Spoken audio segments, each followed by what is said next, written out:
This is Philly Talk, Philly Mike. Talking sixes in the bird gang, that's our life. Competition, we ain't scared, yeah, that's what we like.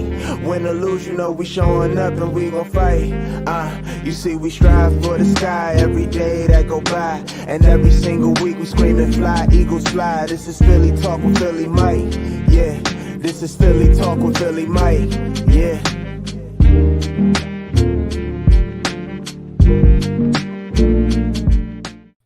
What is going on, everybody? I go by Philly Mike, and this is the Philly Talk podcast. Today, we have a live stream talking about this huge Monday night showdown, and it's a little early in the week, Tuesday, to get on to our next opponent. But after a loss, seeing who the opponent is in the Dallas Cowboys, let's rush into it. But I am with a special guest, Devin Caney. How are you doing today? Let them know where they can find you and all your stuff.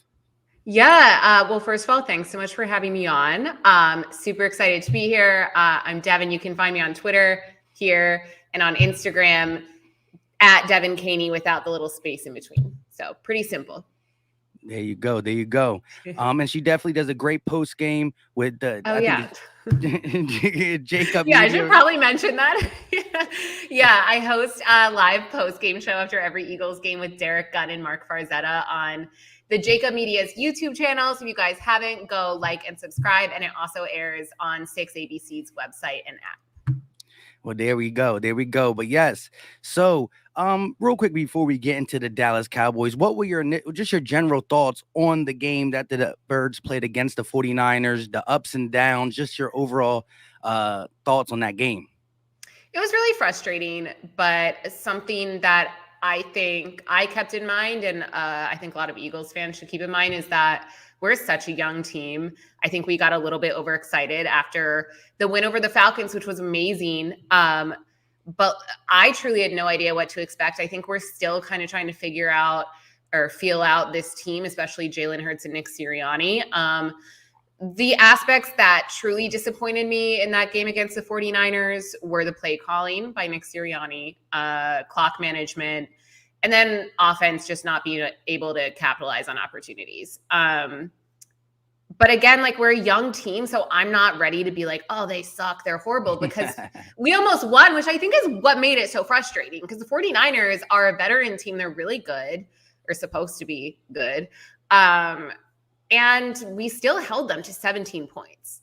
And in the end, we almost came back and the score should have been much higher from the Eagles side. So it was just frustrating, but it was also hopeful because we saw what we could do, once we're a more unified group and team who's more experienced playing together, and when Nick Sirianni calls better plays. Yeah, I think you hit it on the nose. Just the simple fact that we saw a little domino effect of bad luck, a blocked field goal, wasting a 91-yard pass from Jalen Hurts to Quez Watkins, the missed opportunities on third and shorts. But for some reason, we're still in the game. So that's the biggest, that's a big picture I do want to take out of it, that we were able to stay in a game that we made so many mistakes. So once we able to correct that and work on the fundamentals of the game, as Nick Sirianni would say, well, maybe we'll be more in tune with the good contenders in this league, because I do think, as Vegas said, the Niners are supposed to be a 10+ win team, and it's good to go toe to toe with a team like that, knowing you had so many drawbacks. And that's something that we definitely got to clean up. Dallas Cowboys, what's your overall thoughts on them against Tampa Chargers? 2 close games, 1 win, 1 loss. I'm nervous. I think the Cowboys are good. They're a good football team. And they're not as young as we are. I thought their win over the Chargers was,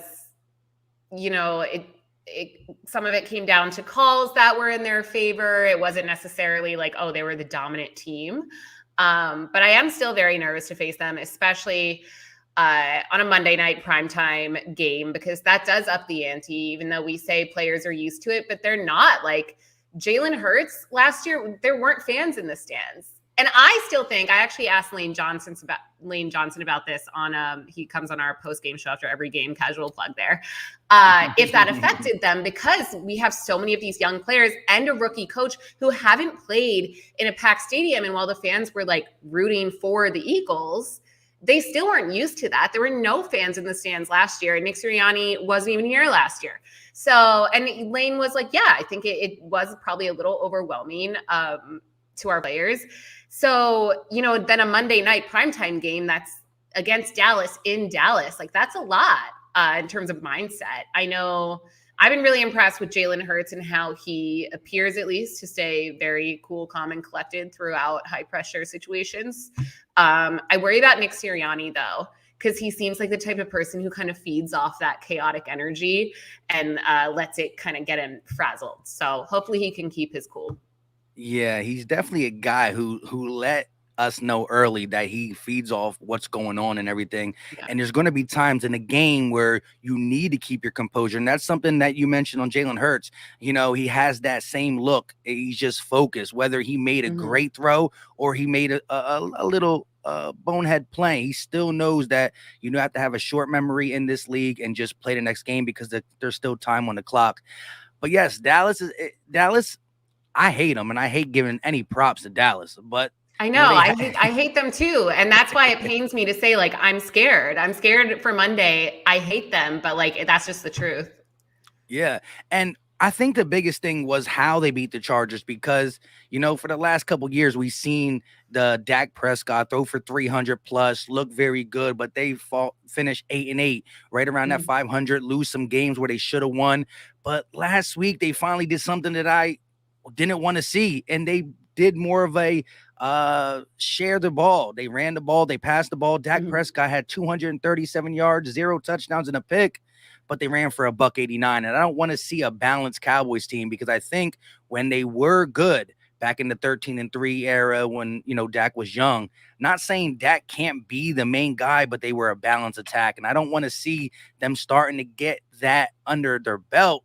And we got to go to Jerry World. What do you think about the run game coming through more last week than we've seen in the last 2 years? Like I said, it makes me nervous, especially against an Eagles defense who I thought I was really nervous about them facing the 49ers run offense this past week. And I thought our defense did well. I didn't like our defense didn't do well in the run defense against the Falcons. Sorry, I'm getting my teams mixed up.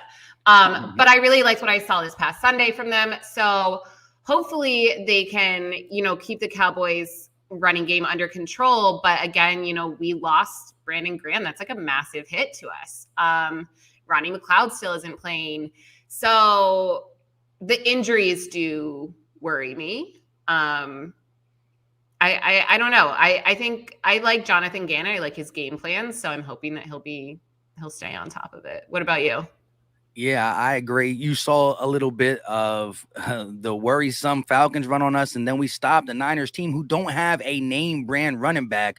But Kyle Shanahan, that scheme always runs good. I mean, for the last 2 years, it's been a rotating door at the running back position, but they're still able to get it done. And that's because of how they use Deebo Samuels in the run game, George Kittle. I mean, they're one of them teams that has use check. There's not many halfback fullbacks in the game, but the ball goes the same way Juszczyk goes. He's a great blocker. George Kittle, probably the best tight end blocker. So it was good to see that we stopped that. We stopped Kittle in that game. The defense has impressed me on so many levels. It just stinks that I saw a stat today that there's 2 teams with no takeaways in the NFL. And you don't ever want to be tied with the Jacksonville Jaguars. The Eagles and the Jacksonville Jaguars are only 2 teams in the NFL without a takeaway. Now, again, we're allowing 11 points per average scored against us. I think that's, if not the best, second best in the NFL. So I'm going to hold my hat on that. The turnovers will come. But what is your take on Ronnie McLeod not being back yet? Because he had plans to start week 1. We're going on week 3. Do you think we see him soon? I hope so, especially because I agree. We are so overdue for a turnover. Even on Sunday, I was just sitting there like, get a turnover in that fourth quarter. And I don't know. I just want him to come back when he's ready. I mean, his injury was very serious one. So I'm hoping that maybe they're just being cautious with Brandon Graham out and this being such a big game, our first divisional game. Maybe they'll put him in. I don't know. We'll see. I miss him though. Rodney McLeod is probably one of my favorite players. I always tend to favor defensive players for some reason. Like every jersey I've ever had has been like Malcolm Jenkins, Brian Dawkins, Chris Long. So I hope he comes back. I do, especially on Monday because I'm scared. That would be uplifting. And yeah, just to put some context on it, though, we have been around the ball. I mean, there was a couple in ATL that we could have had our hands on. We just didn't secure. Anthony Harris had one hit him right in the hands. And San Fran, we had the fumble recovery that came back from a personal foul. So it's not like the Eagles are just being, not around the ball at all when it comes to turnovers. We just got to capitalize. I think finishing anything, whether it's a turnover, a drive, is what we want to see. And coming off the ATL win, I knew in context the Falcons were going to be a bad team, but it's how we dealt with them, how we dominated on both sides of the ball. Normally a good team plays a bad team. You're going to see a 32-6 kind of outing. So which made me definitely look at the Eagles differently. A lot of what ifs that I had about Sirianni, Jalen Hurts, just with the group of young guys on offense was answered, but it kind of came back. I don't think Nick Sirianni is going to be what he was in San Fran for the majority, but what would you like to see different out of Nick Sirianni when it comes to the third and shorts in the goal line? Would you rather him just be more, power football and run the ball, or what do you want to see different when it comes to that? It's hard because I felt like for the most part on Sunday, his play calling was vanilla until he got to the red zone. And that was when we weren't able to do anything. So I don't want to say more vanilla play calling, but also when it's fourth down, don't try to do a Philly special, like just run the ball. Like do a quarterback sneak. I don't know, like anything other than that, anything. Yeah. So it's hard to say. I think he seems like someone who learns from he said in his post-game presser that he knows he made a mistake with that play call. So yeah, I guess just being more mindful of the plays he's calling. The fact that we weren't able to capitalize on that and not get any points was just so frustrating to watch. That was like old Eagles style football. Yeah, it definitely was. And look, the Philly special is always going to have a special place in my heart, but it's done. It's a one-time thing. He has to set his own legacy in Philly. And I think he's a guy who learns from it. Again, you heard him. Well, he didn't come out and say it, but BG talked about it, how he wanted to, he was a little upset how a lot of the media talked about his first press conference with the, analogies, the stuttering and whatnot. And so he took it upon himself to get better. So he's a guy who's always going to try to get better. That's one of his 5 core values, grow every day and stuff. So I think he's going to be good, but having a big game this early, because the rest of the division games are at the tail end. We don't see another division opponent to like November something. So to me, this is huge because we do have a big stretch of Kansas City, Tampa Bay in the next 3 to 5 weeks. We got to get it done here. But let me ask you about Jalen Hurts passing the ball through the middle. I know that's a big talking point right now, that last year he didn't want to take a lot of the passes in the middle of the field. This year so far, he's been more outside of numbers. Nick Sirianni went and said that's part of the game plan. Do you think it's the game plan that Nick Sirianni had because he believed that was the best way to beat San Fran? Or is Jalen Hurts not showing enough throwing across the middle that Nick Sirianni's trying to protect him? What is your take on just using the middle of the field, the tight ends, a lot more throughout the season? Well, on Sunday, there was literally a point where I had to Google if Dallas Goedert was injured because I didn't see him at all. I'm like, where is he even in the game? I don't understand why Nick Sirianni chose to not use his tight ends at all. Maybe they were covered. I don't know. I think Zach Ertz had one that he dropped or is incomplete. So I think I would like to see it more. I think when Carson Wentz was quarterback, we overdid that a little bit much. I think you also can rely on the outside, but for some reason, I'm just talking about last game, like Devontae Smith wasn't really able to get open, which was strange. because Watkins obviously had that incredible catch, and then we did nothing with it. So I think it just depends on the opponent. And when it comes to the Cowboys, I'm honestly not sure what the best game plan would be, but I would like to see them spread out the ball a little bit more. I felt like we saw a lot of not even completions, but attempts to the same people. And I was actually I don't want to say disappointed, but I don't know the word for it. The run game, the Eagles run game on Sunday was just kind of frustrating to watch. Was it frustrating to you? It's not like they were horrible. It just wasn't doing anything. I think Miles Sanders had a few routes that just like didn't really make sense to me. And I didn't love the play call. Yeah, I think the first round running was successful. I think there was a lot of run the ball here. You're not running the ball. Pass the ball here, you're not passing the ball. I think that's kind of where the mixture came in. All the running on third and shorts was just horrible. And it wasn't necessarily the running backs. The interior offensive line was getting bullied back. I mean, there was a couple plays where Miles Sanders, Kenneth Gainwell, were getting contact 2 or 3 yards behind the line of scrimmage, which I think we need to clean that up. We were tremendous in pass blocking against that really stout Niners defensive line. But we definitely have to clean up some of the run blocking. And I like using Jalen Hurts' legs. It's a weapon. Definitely should use it. But, I would like to see a running back being the lead runner of the Philadelphia Eagles and not the quarterback. But sticking with the middle of the field, I need to see some passes in the middle of the field just because we have a lot of players who can get yak. Jalen Reagor's a guy who you want the ball in his hand. Quez Watkins has the speed. Devontae Smith can do it too. And if you're just using the outside numbers, you're being predictable. That's one. And where does the yak mainly come is when you break loose, break a tackle in the middle of the field, as we saw Deebo Samuels did on us for that big 50-yard run. Looking at the Dallas Cowboys roster, though, right now, Michael Gallup is not going to be playing for their offense, one of their offensive weapons, and Amari Cooper is up in the air. I hope he doesn't play.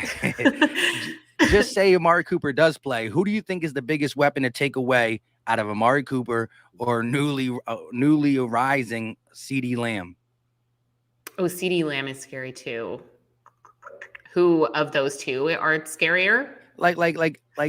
If the Eagles were trying to game plan to take somebody out, maybe not really put Slay on them, but pay more attention to on defense, do you think we should pay more attention to Cooper or Lamb? That's tough. CeeDee Lamb has been playing really well, so I'm going to say him. I'm going to say because and we just don't know. Like Amari Cooper is like a familiar opponent, I guess. We faced him before. I hate him, but yeah. What about you? Who would you choose? Oh yeah, definitely. I believe I've said this multiple times. I don't like to give no Dallas Cowboy any props, but when the Dallas Cowboys took CeeDee Lamb, I was dead hurt from it. And I think he's going to be a stud. I think even though Justin Jefferson had the better season last year, breaking Randy Moss's records and stuff like that as a rookie, I still think CeeDee Lamb is going to have the better career. I think he was the best wide receiver out of the draft. He's just a stud, and he's going to be their number one wide receiver. So I think you definitely got to take him out. I'm just the biggest reason that, I do believe the Eagles can win. You know what I mean? At the end of the day, my motto watching the Cowboys is we always play a tough game with them, no matter what. Yeah. It's a tough game. We've seen the high-flying Dallas Cowboys lose to us as well because what can go wrong will go wrong. I always like to use that motto. It's Stephen A's motto, but it's definitely true. But the Eagles are going to have to find a way to put points on the board. I think our defense can slow them down. It's the best defense they face. But if we don't score between 24 to 28 points, it might not get pretty because the Dallas Cowboys can put up numbers in a hurry. And now you want to bring in the fact that they're running the ball the best I've seen in a while. It just makes them dangerous. Not saying that they're going to run or they're going to pass, but one thing we could have got out of Dallas for a while last year or so is they become one-dimensional and our pass rushers can get at Dak Prescott. But if you don't know what they're going to do, it makes it a lot harder to defend. So on that note, when you look at Dak Prescott, right, what would you be comfortable with him doing when it comes to passing attempt? Would you like to see Dak drop back 30 plus times or would you be more comfortable trying to defend the run? Is what I'm trying to say.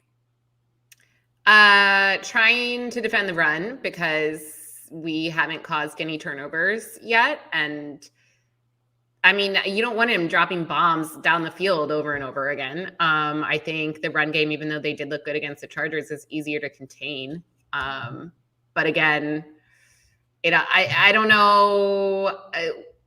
I don't know. Yeah, I would say contain the run. What about you? I keep reversing your questions on you. I'm like, what would you say? I agree. I just don't want. I'd rather have a defensive battle, somewhat like the Niners, but us being able to finish. Because we did see the Niners put up 41 points on Detroit, and they struggled to get 17 on us. I just do not. Again, I'm not totally lacking confidence in the offense, but it's something that's still in the back of my mind. The whole mishaps we had against San Fran. I know San Fran's defense, especially front seven, is a lot more dangerous than the Cowboys, but the Cowboys somehow in 2 weeks do lead the league in turnovers. Justin Herbert was scary. He was able to go up and down the field on them, but he made a boatload of mistakes. They got 2 touchdowns called back. So I look at this Dallas Cowboys team, and by no means do I think they're like the superior team by a lot. I just think that the areas we struggled in on offense, if we don't get them correct this week, we might be in for something, being that's their first home game. Dak just got paid. I think they're doing some type of, not retirement, they're doing something with somebody, like a putting their jersey. I don't know. Somebody told me something about that. So I know the Cowboys are going to be fired up. It's a division game, and we definitely got to come out on our P's and Q's.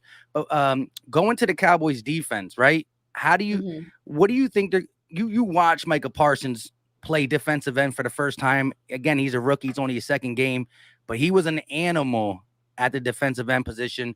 What do you see in Mika Parsons, and what do you think the Eagles got to do? I know he'll be lined up against Lane Johnson, who you have on your post game. How do you like that matchup, Lane Johnson versus Mika Parsons? I don't think I'd want anyone else on Mika Parsons. I mean, Lane is incredible. I thought, even though our O-line did have some troubles on Sunday or last Sunday, I like that matchup. I think, I mean, Jordan Mailata too. Like we have so many good O-line guys. But we are without Brandon Brooks now, which is something to consider. I know we just got someone from the Bills practice squad. Landon Dickerson went in on Sunday, but we haven't really seen like all of what he can do yet.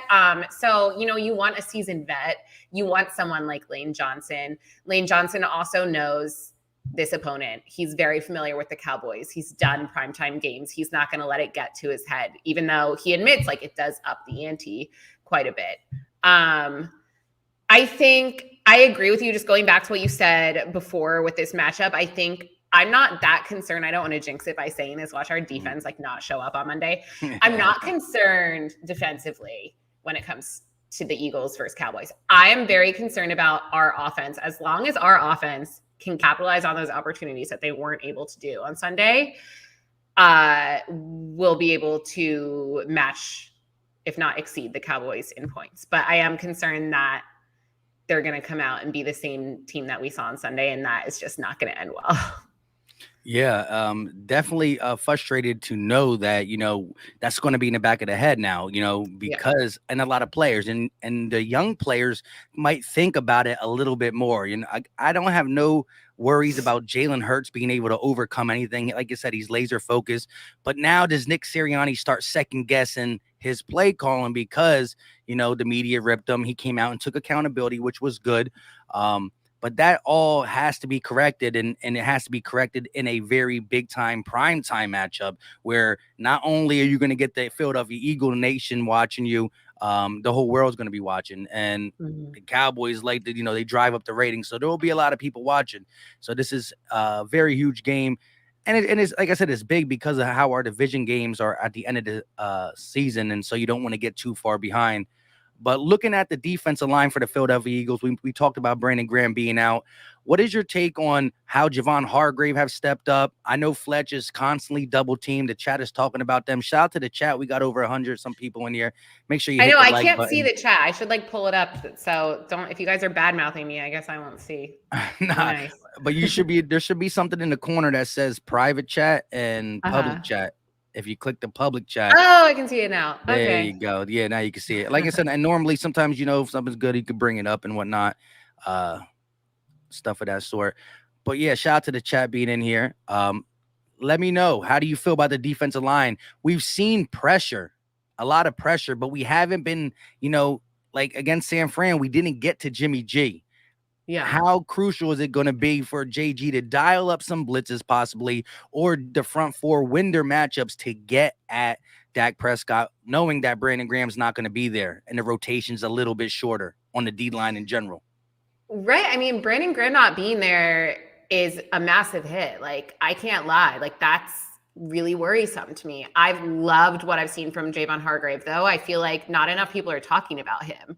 I mean, he's been incredible. I've been so impressed with what I've seen. So hopefully we can rely on, not all on him, but hopefully he can contribute to what Brandon Graham, to the void that Brandon Graham will leave.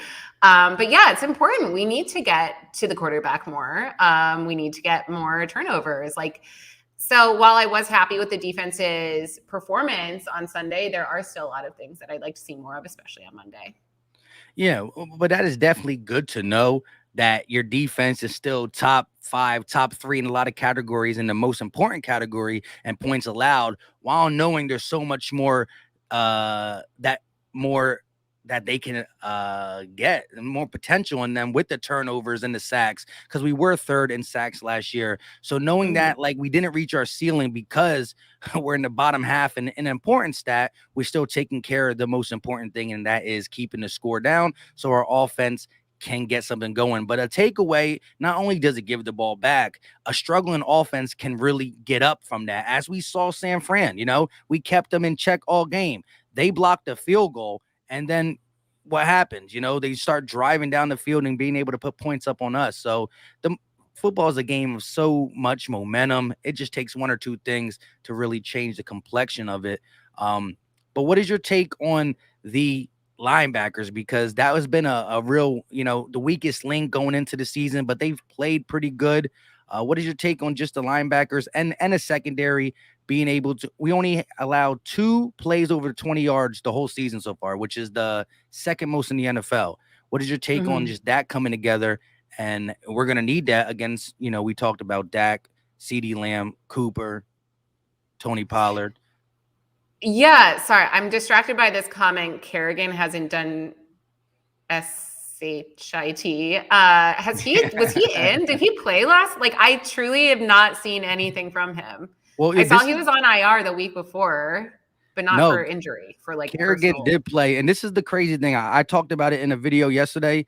So Brandon Graham goes out, right, against the San Francisco 49ers. He played 15 snaps, right? So these were the snaps from the defensive line in that game. Fletcher Cox played 51 snaps. Javon Hargrave played 50 snaps. Derek Barnett played 45 snaps. Ryan Kerrigan played 32 snaps. Josh Sweat only played 28 snaps. Milton Williams, 27. Hassan Ridgeway, 25. Again, BG with 15. And Teron Jackson, the rookie, with 11. But what's crazy to me, not only did Kerrigan play more than Josh Sweat played one more snap than Milton Williams, and we just extended this guy 3 years. I forgot what it was, but I know it's $26.9 million guaranteed. I need to see Josh Sweat more out there, especially with BG going down. I think Kerrigan's better used in a reserve role because of the miles that been on him. You don't want him out there every play. You want him to be like that Chris Long role. Chris Long came here and he had that mindset, well, I can't play every snap, but when I'm in there, I'm going to give it 100%. Over 30 years old. I think that's the role we got to use him. But Kerrigan will play more. I seen him in there on a couple tackles, but no sacks or nothing. Again, the Eagles really didn't get no sacks in this game. But yeah, Kerrigan definitely played. But what is your take on the secondary?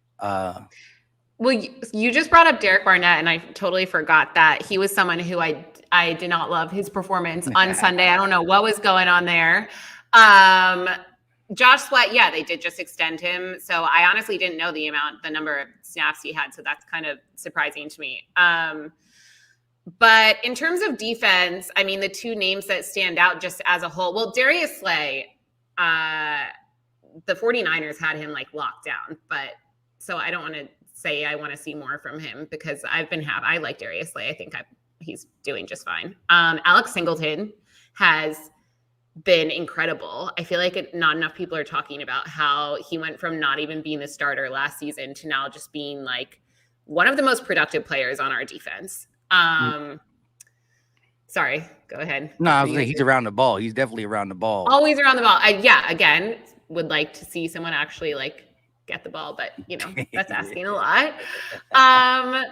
So yeah, I know I've seen a lot of complaints, not in the comments, but in general about Fletcher Cox and that he's, not really performing to 100% what he used to be. And he, like you said, like Kerrigan, he has miles on him now. Like he's not a spring chicken anymore, but I don't think he's like horrible. I think we obviously still need him. I think if Fletcher Cox wasn't in the game, we would definitely notice. But yeah, I just lost my train of thought. I forget, these comments are so distracting, guys. I don't know how you deal with this. Well, yeah, that's the thing. I definitely, you definitely can get lost in the comment section. I'm like, wait, what? Something shiny?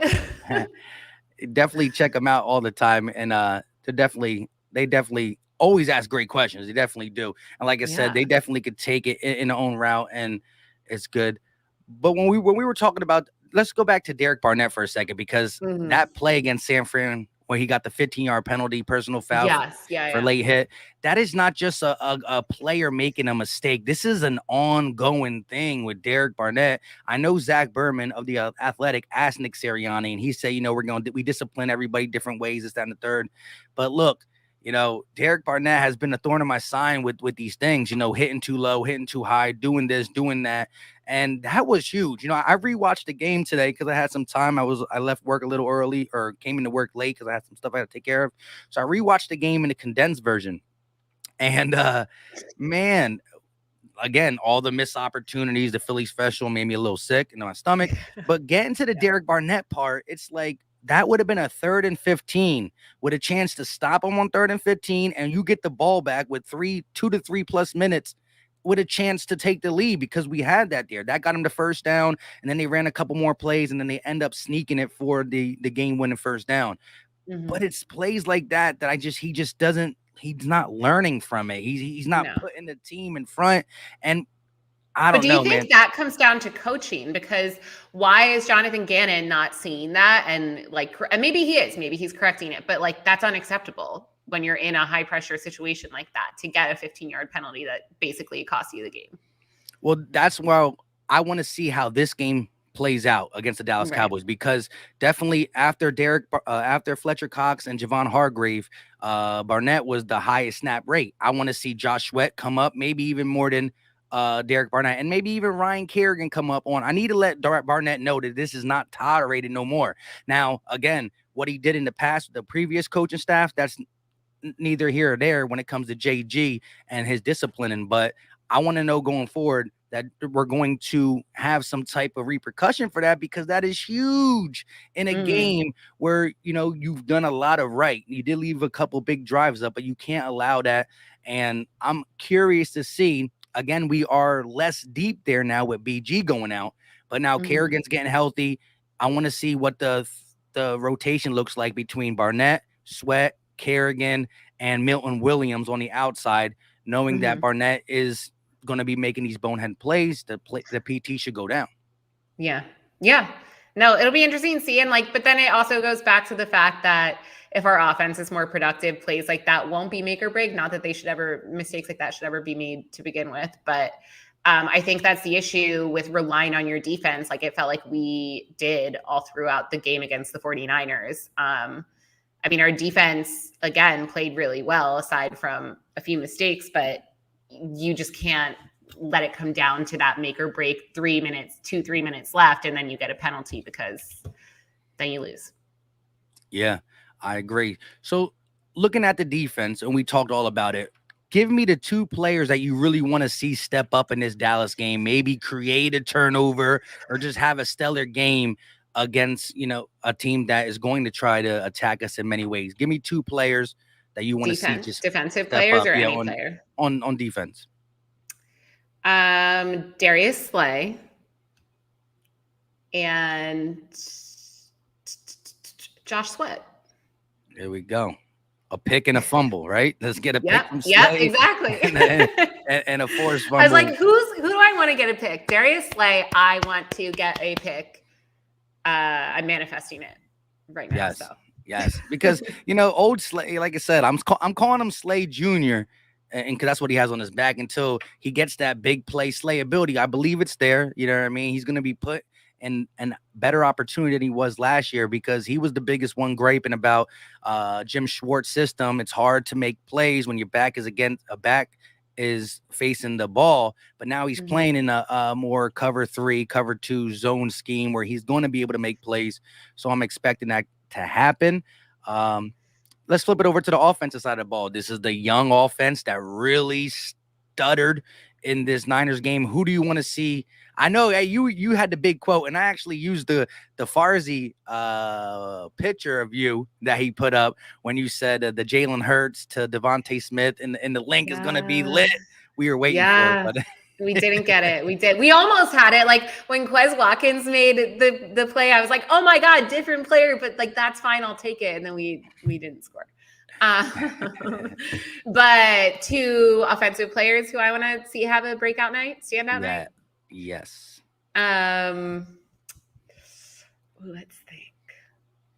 I want a big, like, not that he hasn't had or he needs like a breakout night, but I want to see Devontae Smith make a really big play. He didn't do much. Like, I think he was really well covered against 49ers, and I'm sure he'll be very well covered against Cowboys and every other team we play. But I want to see something big from him. I think all of Philly does. Trying to think. And more from Dallas Goedert, because I did Google if he was injured. We saw him like once last game. Yeah. So yeah, those two for sure. That would be great. Like you said, yeah, you just want that game like week 1, the touchdown with the rub route with Zach Ertz from Hurts to Smith. It was great. He got targeted a decent amount of times. But again, if we're only going to throw outside the numbers, you really only have the comeback routes, the out routes, a couple deep routes you can do. I think guys like Rager and Devontae and even Goddard, who's a guy who after he catches the ball, a little bang, bang, boom, boom, and he can get running too. That happens in the middle of the field. So I think we just put ourselves in a box doing that. And I'm very curious to see if it's Jalen Hurts. I think he can throw in the middle. That's not me saying he can't, but is it the coaching staff not believing he can, or was it Nick Sirianni saying, okay, Verrett is out and them boys are out, let's attack the outside? I need to see the middle used in this game, and that's where you can get the big plays from a Goddard and even a Devontae Smith who's slick with the ball after the catch. A lot of good things can come from there. But I just want to see the run game get going as well. Using Miles Sanders, Kenneth Gainwell. I don't understand. What is your take on them not dressing Boston Scott? Or to dress in Boston Scott? He hasn't took a snap though. Boston Scott only played on the kickoff returns. I believe he's playing on. He's not even playing on punt returns. So Boston Scott being the third running back, not getting no snaps, but you got Jordan Howard, who's only 26 years old, by the way. Is he really? I thought he was so much older than that. I was doing a stream with one of my guys, another Eagle content creator, LB, and we're talking about it. And it's like, you got like 28, 29, and look, he's 26 years old. Wow. But he's more the physical back. I don't understand why. Yeah, but that's valuable. Like, he had that incredible block in our preseason game, and I think that would help the Eagles a lot. Honestly, like, I'd be tempted to say that I'd prefer them to bring up Jordan Howard, dress him over Boston Scott at this point, because we know Miles Sanders can run. I like what I see. I call him Kenny G from Kenneth Gainwell, Kenny G. I think Jordan Howard would help our offense a lot, truly. I was confused when they cut him to begin with. Yeah, me too. Uh, it's crazy. Like, I think Jordan Howard's career went so wildly crazy after coming to Philly. He comes into the league to the Bears. He's second to Ezekiel Elliott in yards in that 3-year span. He comes to us. He looks fantastic. The year after, he gets a stinger, and then it's just downhill from there. He goes to Miami, can't get on the field in Miami, comes back to us. I'm here. The reports are that he's having a good training camp, and then he gets cut and all that. But maybe you got Jordan Howard on the sideline. Maybe Nick Sirianni don't get so cute and tries multiple times to run it up the gut. Even though I think this QB sneak was sufficient. You got Jalen Hurts, the dude squats like or deadlifts like 650 pounds. You got the big guys up front. You got to do it, especially when you see Jimmy G converting sneak after sneak after sneak on us. Just copycat. It's a copycat league. Do it. Right. Well, and not to harp on this, but it goes back to the play he called the Philly special on. Like, you have Jalen Hurts. He could have just punched it in. Like, it's so simple. Yeah. And to the chat, I know it was. I've been saying the Philly special too, and people keep telling me it's not the Philly special. I know it's not the Philly, but at the end of the day, it was too close for comfort. It's the Philly not so special, whatever you want to call it. I mean, it is what it is. We're not doing it no more. It's not allowed. It should be it should be exiled from Philly for now, or for good. But yeah, we've been going about 40 minutes. Appreciate you for coming on. Let's get to some of the comments a little bit. Actually pull them up. I hope we don't leave any points on the board versus the Cowboys. That's something we definitely can't do. But again, everybody in here, we got over 160 people in here. Make sure you follow her on Twitter and check out her post game. It's her, Derek Gunn, Farzy, and Lane Johnson. So they be having a great post game on the Jacob Media YouTube channel, right? Yep. Yeah, JAKIB is how you spell it. And yeah, we have Lane on after every game. He always gives us some really good sound bites. And then John McMullen as well, who is an Eagles insider, calls us from the link. So it's a good time. I believe we go on air 3 minutes after the end of every Eagles game. So be sure to tune in, guys. And this is your first time doing the post game, right? Yes. Yeah. It's crazy though, the difference of the rawness after a game. The emotions, the energy, you know what I mean, right? It's different talking about it super fresh than being able to marinate. You don't you don't have time to really read anyone else's take or see a lot of people's takes. So it's very raw. It's very just like, this is how we're feeling. And like after Sunday's game, like D-Gun was okay with it and Farzy was really salty about it. So it's just interesting to see how everyone's feeling. Hopefully we're not doing a super negative show next Monday night. Definitely. So with that being said, you got a score prediction for us? I know it's early. Like I said, I normally don't jump to the opponent this week, but being Dallas, being the fact that we are in this peculiar situation where, we are riding high. Some people are back low. Some people understand the growing pains and the fact that things are not always going to be Philly, not so specialist, and things of that sort. But this, I think we're going to learn a lot about our team in this game because the adversity we're asking these young coaching staff, young players to overcome, a game that they lost where it kind of ripped out their hearts, a close fought game, and the fact that you're going to be in the bright lights on a Monday night against the Dallas Cowboys. Yeah, I mean, I think the biggest thing is just learning from our mistakes, and something that I liked that I saw in our game against the Falcons was that we were able to make adjustments. I didn't feel like we made enough good adjustments in our game against the 49ers, and we lost. So hopefully, maybe they needed this loss to kind of bring them back down, and Nick Sirianni needed it to learn from his nonsensical play calling. So I'm going to go 17-14 Eagles. Ooh, that low scoring. Hey, like I said, I think we got to try to make it a defensive game. It'd be nice to see 17-14. Chat, let me know your score predictions before we get up out of here. I still think it's going to be in the 20s. Like I said, this is a real early one for me. I really didn't even put too much attention, pay too much attention to me thinking about the score, but I think 27-23 is what I think. If the Eagles win, that's how we're going to get it done. 23 points. I think that's a good hold. I think we could score 27 if we see a more loose Jalen Hurts, not just letting it rip, because I do believe he held the ball a little bit too long. I don't think Jalen Hurts necessarily had a bad game. I just don't think he had a good game when it comes to throwing the ball. I mean, you have 12 completions. You can't call it good, whether there's, play calling interrupting it or not. 12 completions ain't going to get it done in the National Football League. And a lot of that came down to, like, for me, I was like, did he have a bad game or was he just getting bad plays? Maybe a mix of both. Like, I didn't think he looked horrible. And again, I love how cool-headed he seems always. He never, like, Carson Wentz, I felt like would get, like, you could tell he was just flustered as, I don't know if I'm allowed to curse. Yeah, you can. Flustered AF.